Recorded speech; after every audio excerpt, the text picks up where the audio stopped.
organizational architect and workplace strategist Alon Schwartz invited me to be a guest on his podcast, Space Construction. I hope you enjoy this interview with me and Alon Schwartz.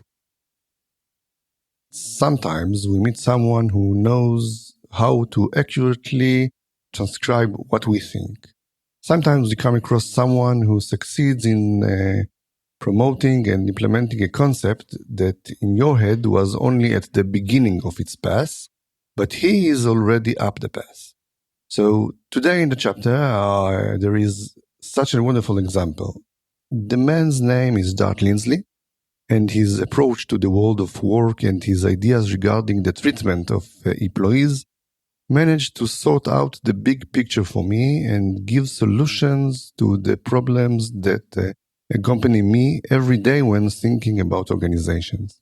I think these are problems that accompany every organization, and they will get worse in the coming years.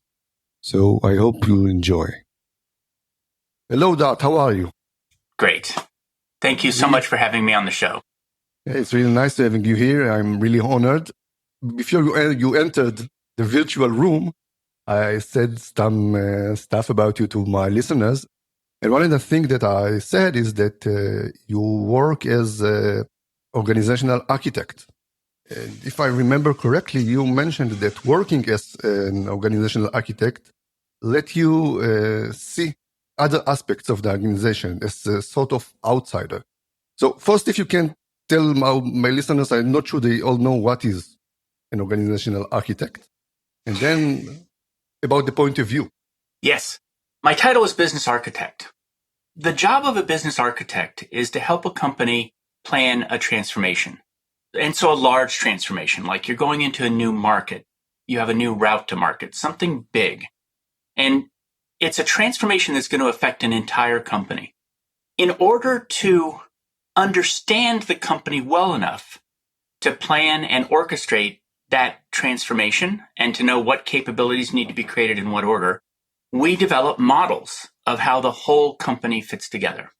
And I was at Cisco Systems for 8 years. I was responsible, the head of business architecture for human resources. And so that company was going through a transformation. We were using a business architecture methodology called ProAct.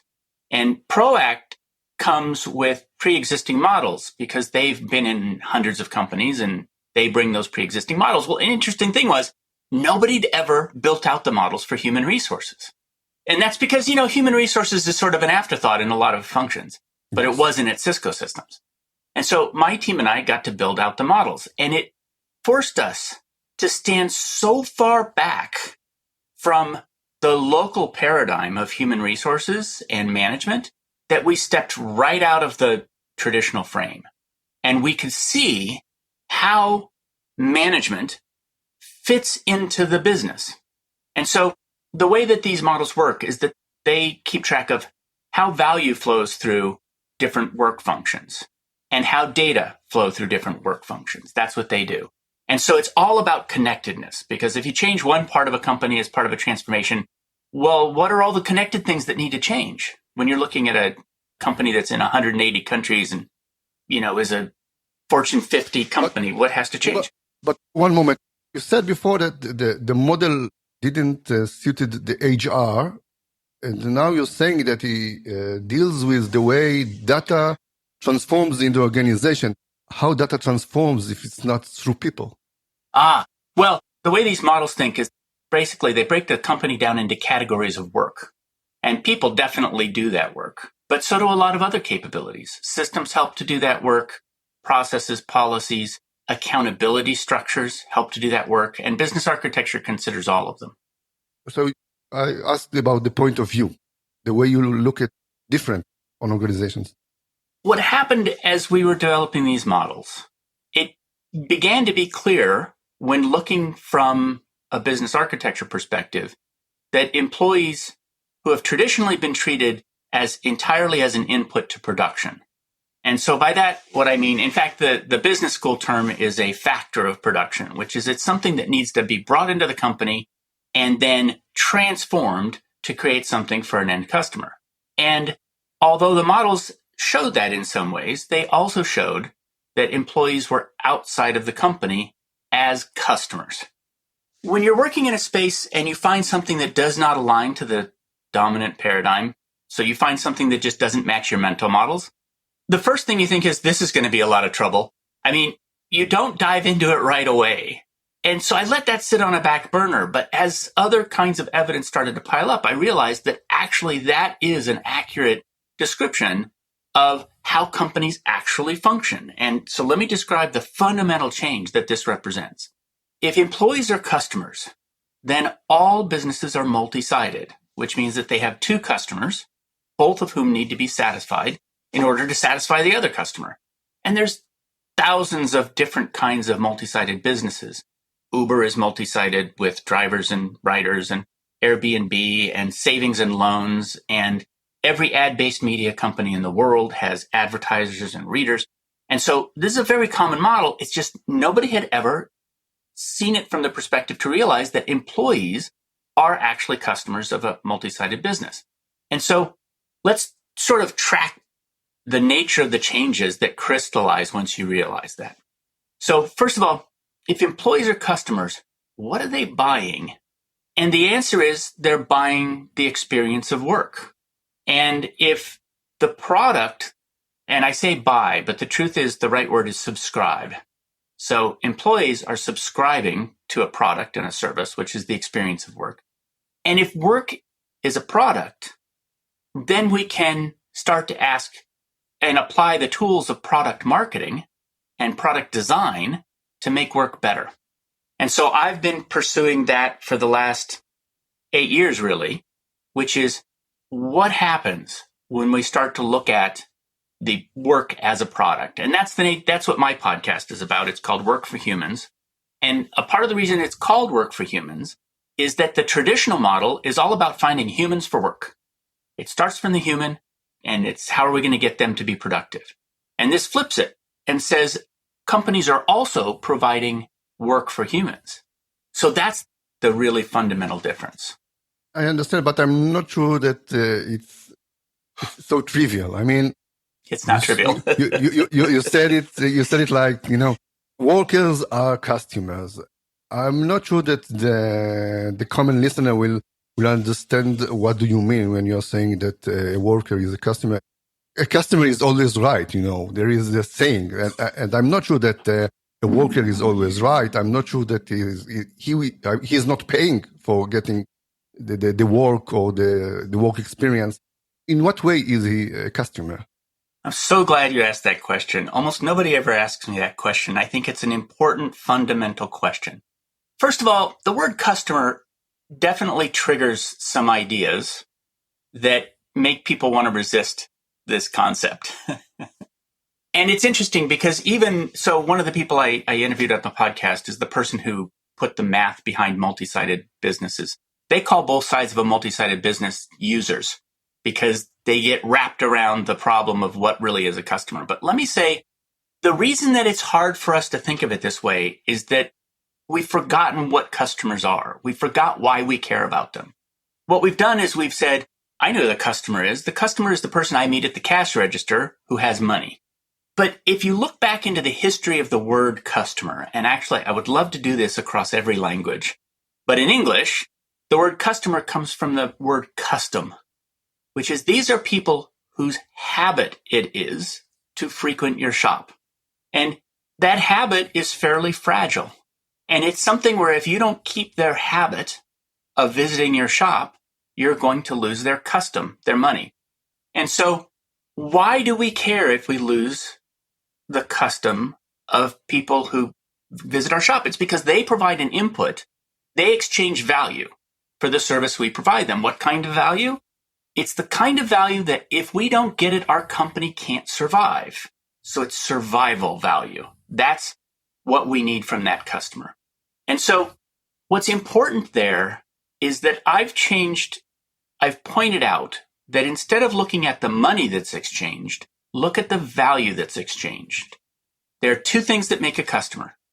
One, they exchange value with your enterprise, without which your company cannot survive.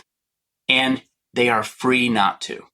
Now, Your standard input to production, like capital equipment, like this table that's in front of me, it's not free to decide not to work for me today. I bought it. I own it. It's in my control. Employees are nothing like that. Employees are free, and they're free in a couple of different ways. They're free to leave the job, but they're also free to just not pay attention to the job today. If the job is boring, I call this the boring tax, then companies are paying for people who can't bring their full attention to the work. And so definitely employees are free. And they exchange value with the enterprise, without which the enterprise cannot survive. And so when you look at the math of what a customer is and why we care about who a customer is, employees fit that bill. Let's say I'm selling a product. I'm selling pens. Every person in the world is a possible customer for this pen, and I have no limits on how many customers I actually want to sell this pen to. And so I'm trying to market that out to the whole world. But when it comes to employees, it's not like that. I can only afford to have so many. I have limits. I have their constraints on how many I can have. And so what I'm going to do is I'm going to have to really focus on the highest margin employees. And what that means is that they bring the greatest value to the table in terms of skills and abilities and all those different things. And so I'm more like a university in that way. When I'm attracting faculty as a university, I can't attract every faculty member in the world. I have to really focus on the quality of the faculty members. One of my listeners, Karl Marx, I'm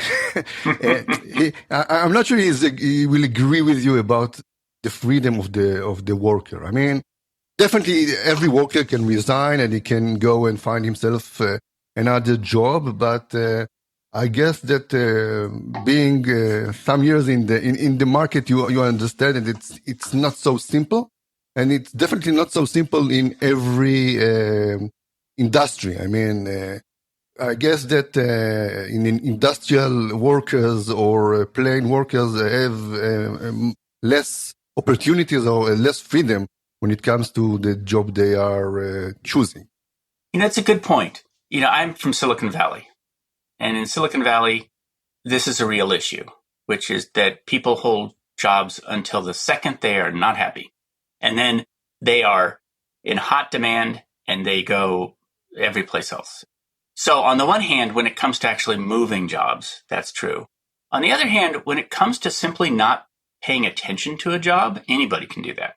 And honestly, at least somebody who leaves your company, you're not paying for them anymore. Somebody who stops paying attention to their job, you're still paying. And I say this as somebody who I can't pay attention to boring things. I feel an extreme duty to my company, and I do my very best all the time to provide value to my company. There are limitations on how boring the work can be or how unengaged I can be before I can pay attention to it. And so that's the thing, that even with the best intentions in the world, your organization still has choice. Yes, I must agree. And I have one other thing to add there, which is that technical talent in particular is the kind of talent that can get up and leave all the time. Increasingly, every company in the world is a technical company. Every company in the world needs technical talent. And so even if you're just thinking about that slice of talent, it's an important thing to think about. Yes, you're probably right. I want to go to take a step back. Your podcast name is Work for People or Work for Humans? For humans. Mm-hmm. Okay. Of course, that I have to ask. Work, of course, it's for humans. I mean, what do you mean by saying that there is a voyage that you have to take us all for work for humans? I mean, yeah, we are all working. Being a human being means you need to work, even if no one pays for it. Correct. So let's part that out. I agree. This is a very good question also. So the traditional model is, let's find humans for work. And so the traditional model frames people as things. So again, this is in English, but employees are considered resources, assets. So people will say, people are our most important asset. Talent acquisition acquires, and acquisition is an act of taking ownership of. And so all of these words are words of thingness. So the truth is, the traditional model, even when I say humans for work is the traditional model, the truth is it's not really humans for work. It's things for work in terms of how we frame it. Now, this has very important implications for the design of the experience of work. If you're a thing I buy, I only have a few levers that I can use to do that. Like if you're a table, I can pay more for you. So I have the lever of pay, and that includes benefits. That might include food at work. That might include a lot of different things, but I can buy you better, or I can buy less of you, which is work you less, which is holidays, vacations, things like that. You are a much more complete human and need more from work than simply pay and vacation. When you actually start to interview people about the product work that they want to buy, subscribe to, you find out that there's this enormous range of things that we want from work, which are none of those things. And so Joe Pine and Gareth Gilmore wrote a book called The Experience Economy.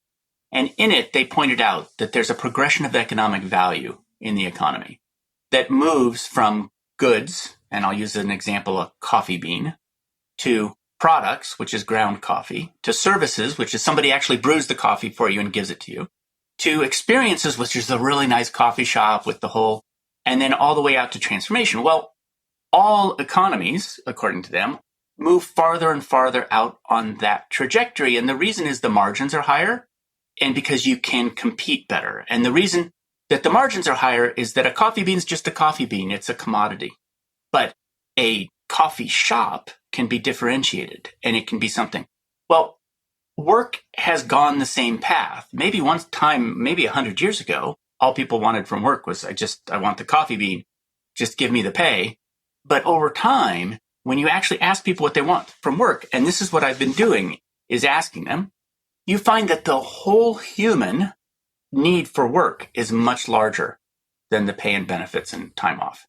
So that's where the human comes from, is that it is the whole human who engages with work, not just the parts that care about money and time off.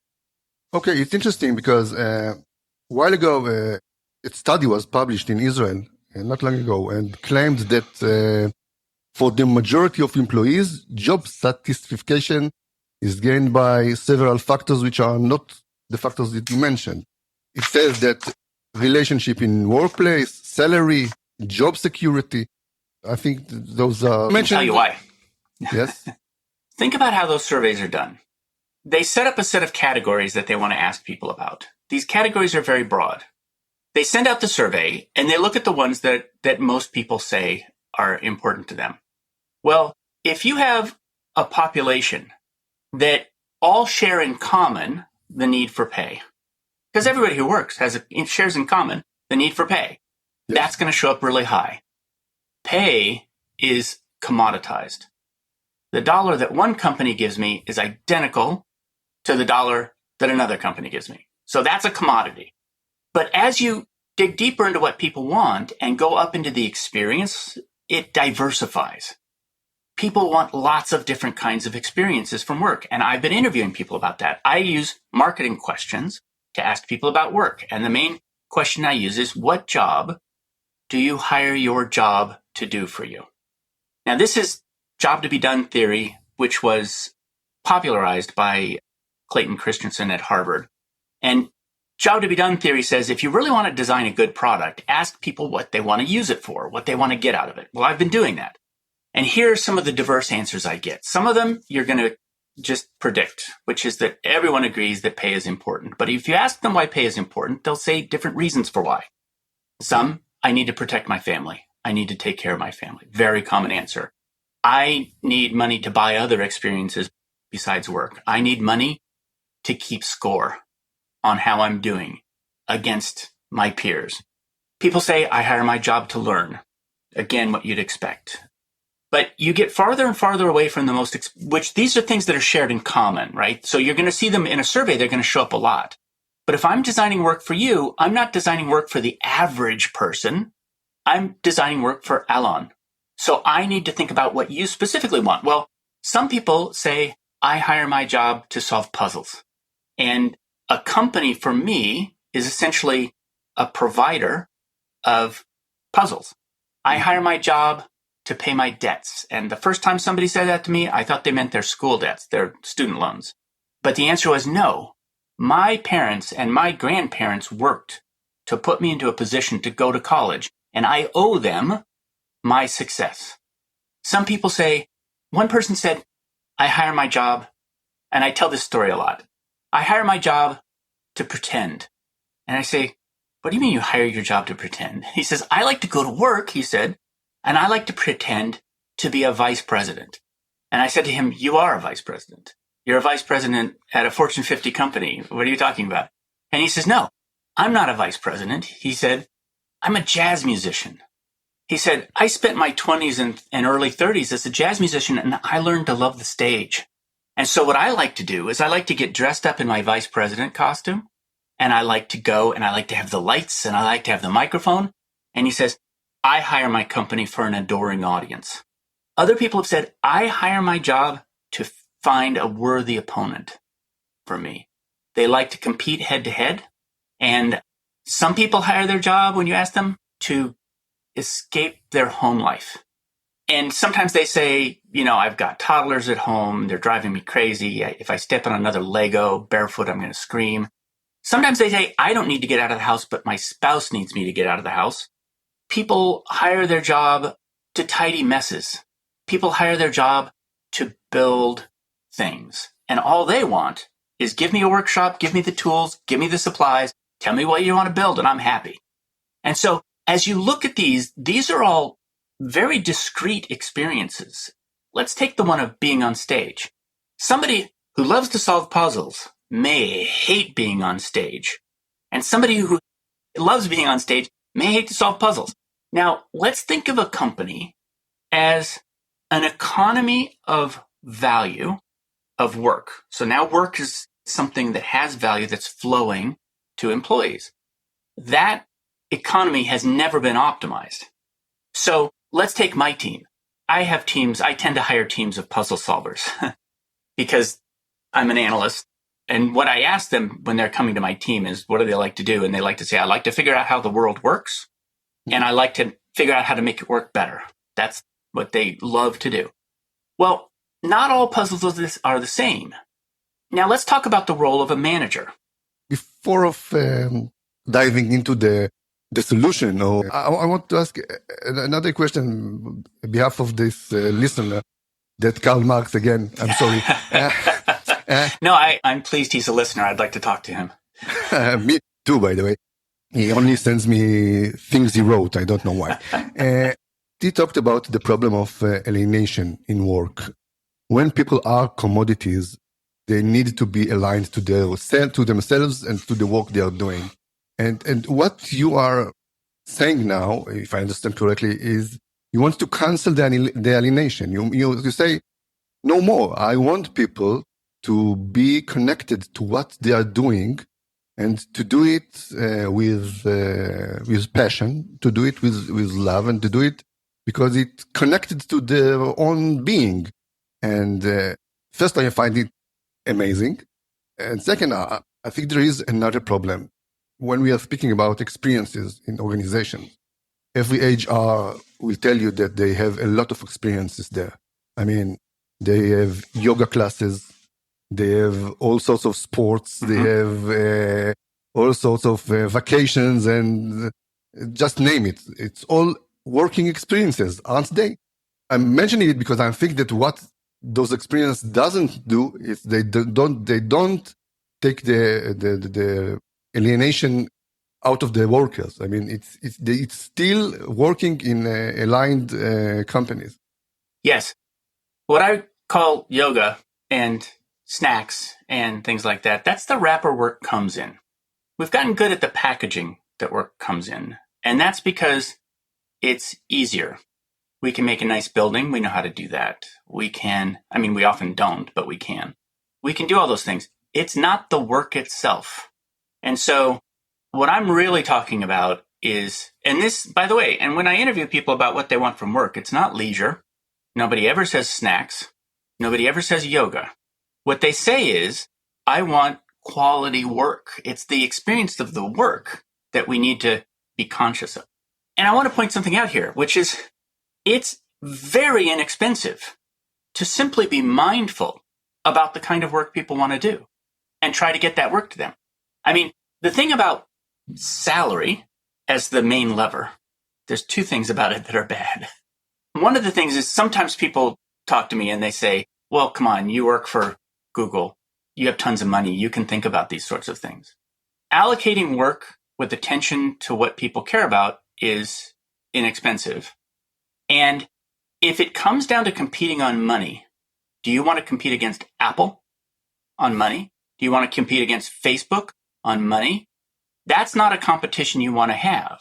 But if you can actually compete on these things that are quite inexpensive, but just take mindfulness about what people want, that's a much better play. Definitely. And now it's the time to understand how you're practically doing it. When you're saying that your workers, your crew are not commodity, they are customers, what actually goes there? So let's talk about the role of a manager. And then we can talk organizationally how things might change. But the role of a manager is a really crucial role. And I call it two-sided management now. I've started realizing that that's a comfortable word for what this is. A one-sided manager is someone who needs to control an input and make that input productive. And so a two-sided manager is something quite different.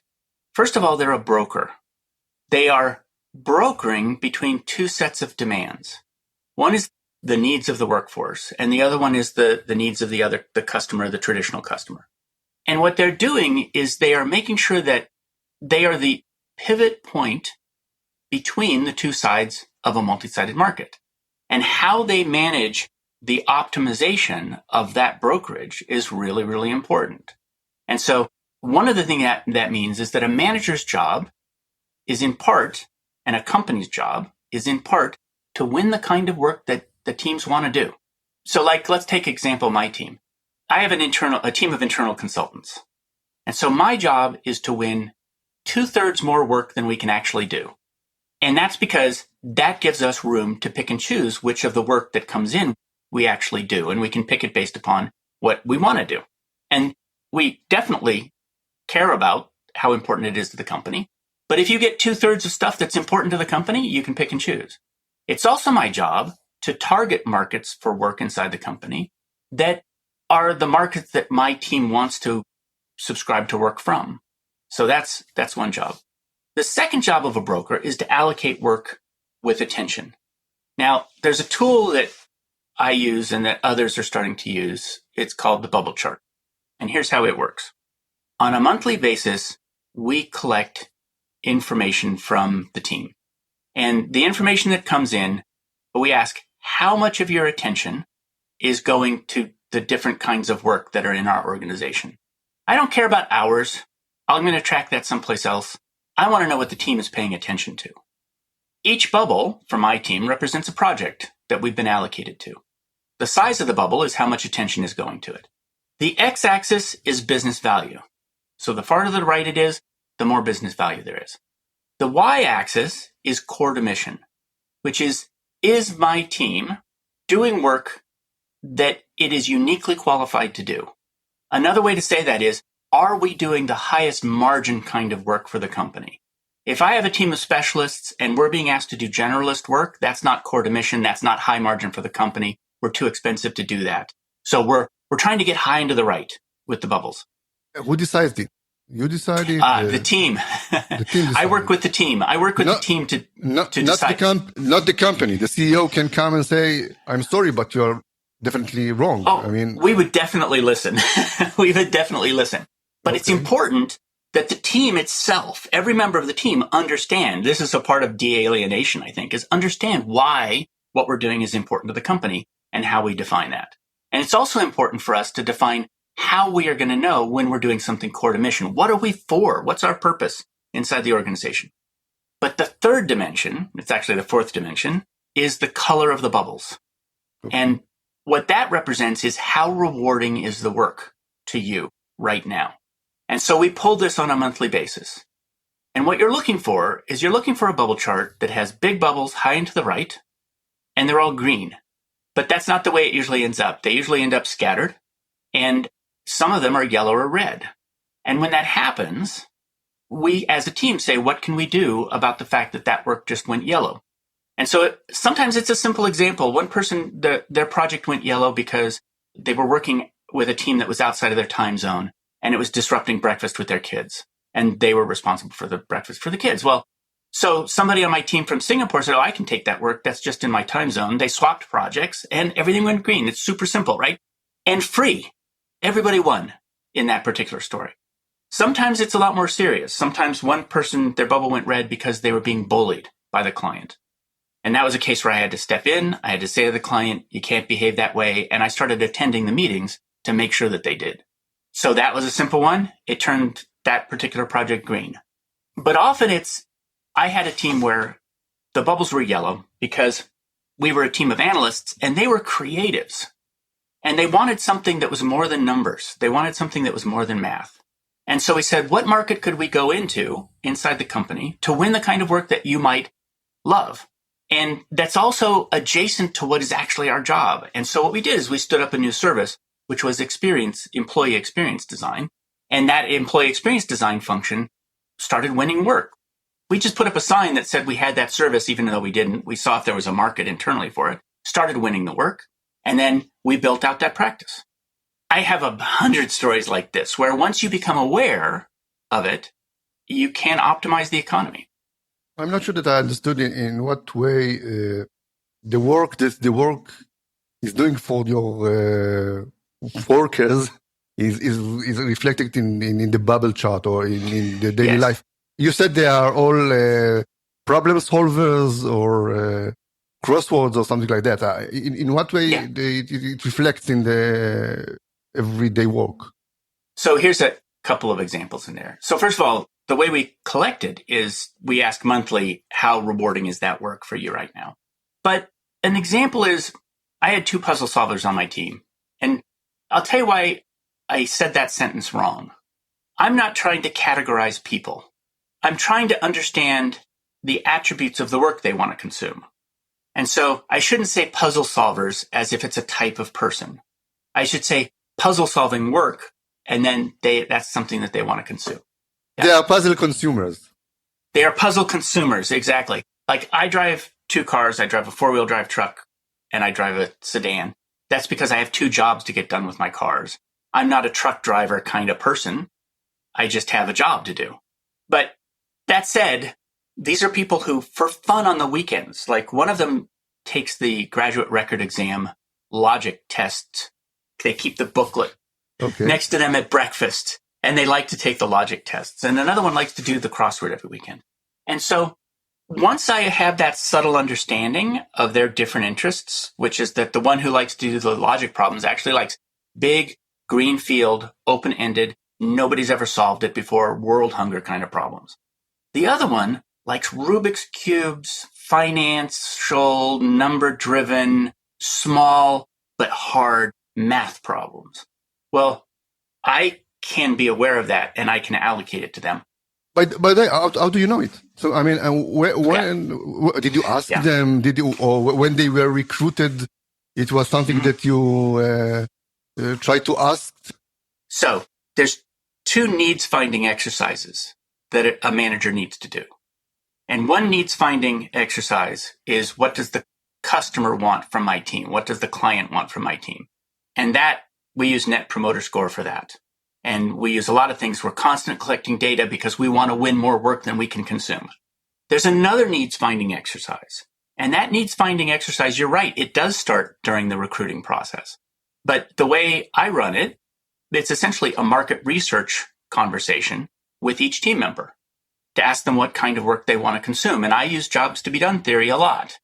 And I ask some other questions besides what job do you hire your job to do for them? And we create a document together that they own, which is what jobs they want their job to do for them. But we also ask the question now, what does your work cost you? Because people don't just want to buy an experience of work. They want to buy it at a reasonable cost. And so jobs to be done theory does not capture cost very well. And so I've interviewed a lot of people about what work costs them, which we can talk about separately. So I do these in-depth conversations with them so that I can understand that. But also, we check back in all the time. That's part of what the bubble chart is in. Okay, great. I've gotten you exactly the kind of puzzle you want. And they say, yeah, but man, it's super political, this environment. Now, if a bubble goes red or yellow, like let's say that particular one, somebody says, this is an incredibly political project. I don't enjoy that.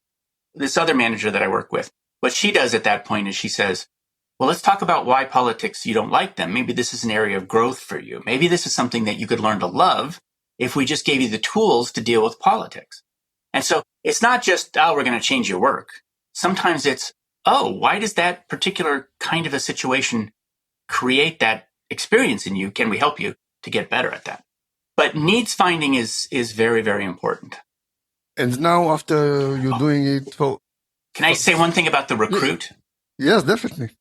I wanted to hire a master black belt in Six Sigma, and I found the perfect candidate. He was a senior master black belt. He was mature. He had business acumen. He was exactly who I needed for the team when I interviewed him. And his whole energy was fantastic. And I asked him, what did he want from work? I asked him these questions, and he said, I want to teach others. I want to set up a coaching program, and I want to create a training program that helps others. And so I could not promise him at that time that I could produce the kind of work that he wanted to subscribe to, because I didn't know if I had the budget for training. I didn't know if we were going to get that. And so I told him, no, I declined to hire him. 3 months later, I knew I had the budget. I called him back up and I said, I now have a work experience product that I think you'd like to subscribe to and I think you'd enjoy, and I hired him. He set up the most beautiful training program. It is so sophisticated. It's so culturally appropriate to my organization. And I think it's one of the best in the world. It combines not just Six Sigma, but a whole range of design theory and change management, all these things. And he launched it and he runs it and it's beautiful. And so the awareness at the time of recruit of whether or not I as an organization am going to be able to give you the service that you really want is important. Can you now, after doing it for a while, categorize the question, what is the work is doing for you? I mean, can you have a sort of a phenomenology of work, trying to because as I see it, every person has different aspects about this question. So if you want it to become a tool or a working tool, you need to modelize it in a way. I'm going to say your question in a different way, which is, how do you scale this? Because that's the problem, right? If everybody wants something different, and I tell you, it's a harder problem than it looks at first. I've identified 30 to 40 different things that people want from work, but they're combinatoric.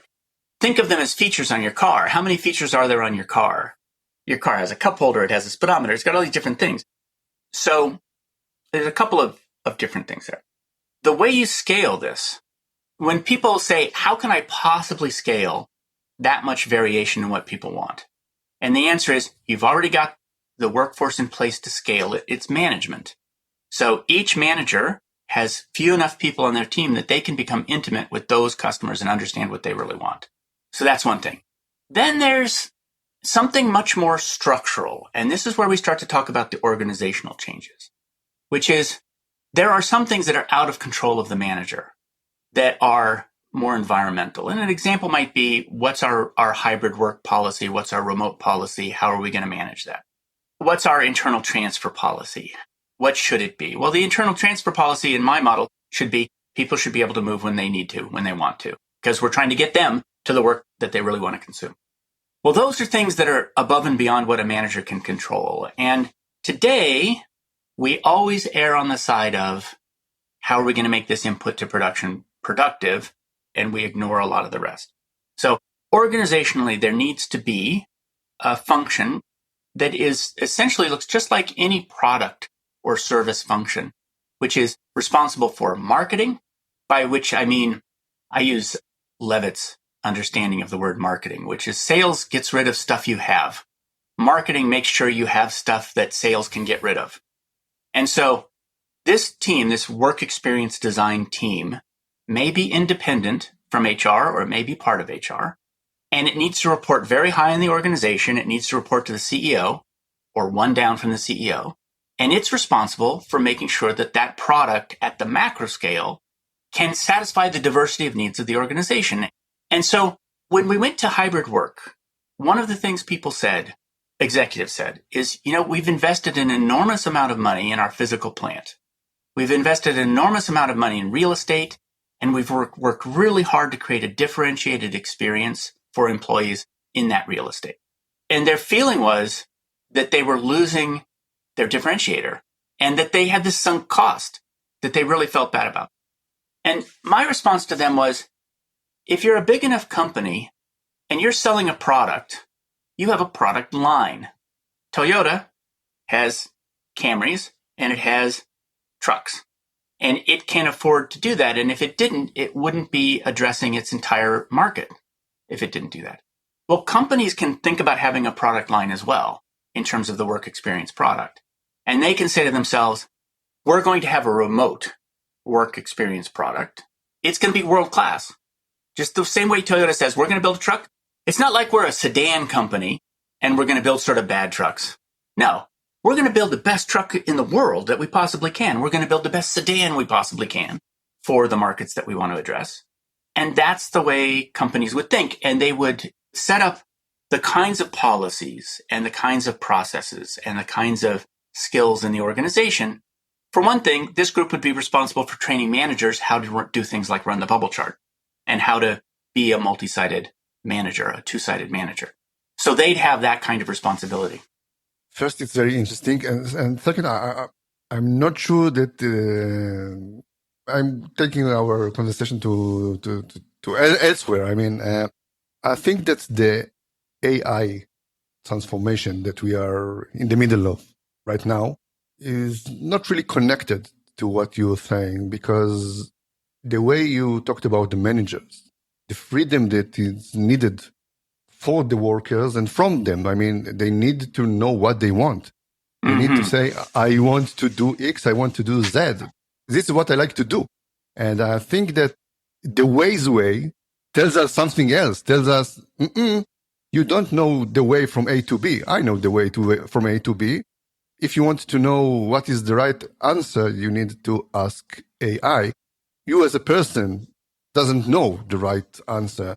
And what I'm afraid is that parallel to what you are suggesting, there are other ways of thinking which are not really combined or goes with it. So there's a how do you see it? there's like at least three important things in there that we can talk about.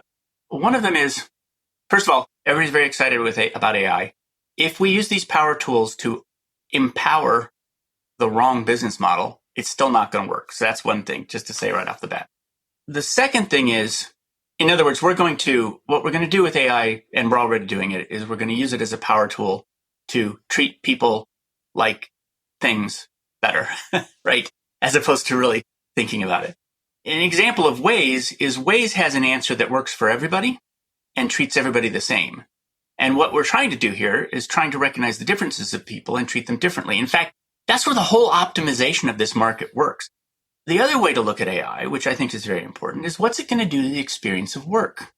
My friends who have been most impacted by AI most quickly are software developers. What it means for them is that they can make software a lot faster. That's actually what they like to do, most of them. Okay. They like to see the end product. And so I ask myself, AI is a power tool for work.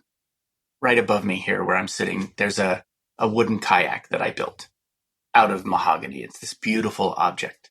Well, did I use hand tools to build that? I used power tools to build that. Mm-hmm. Why?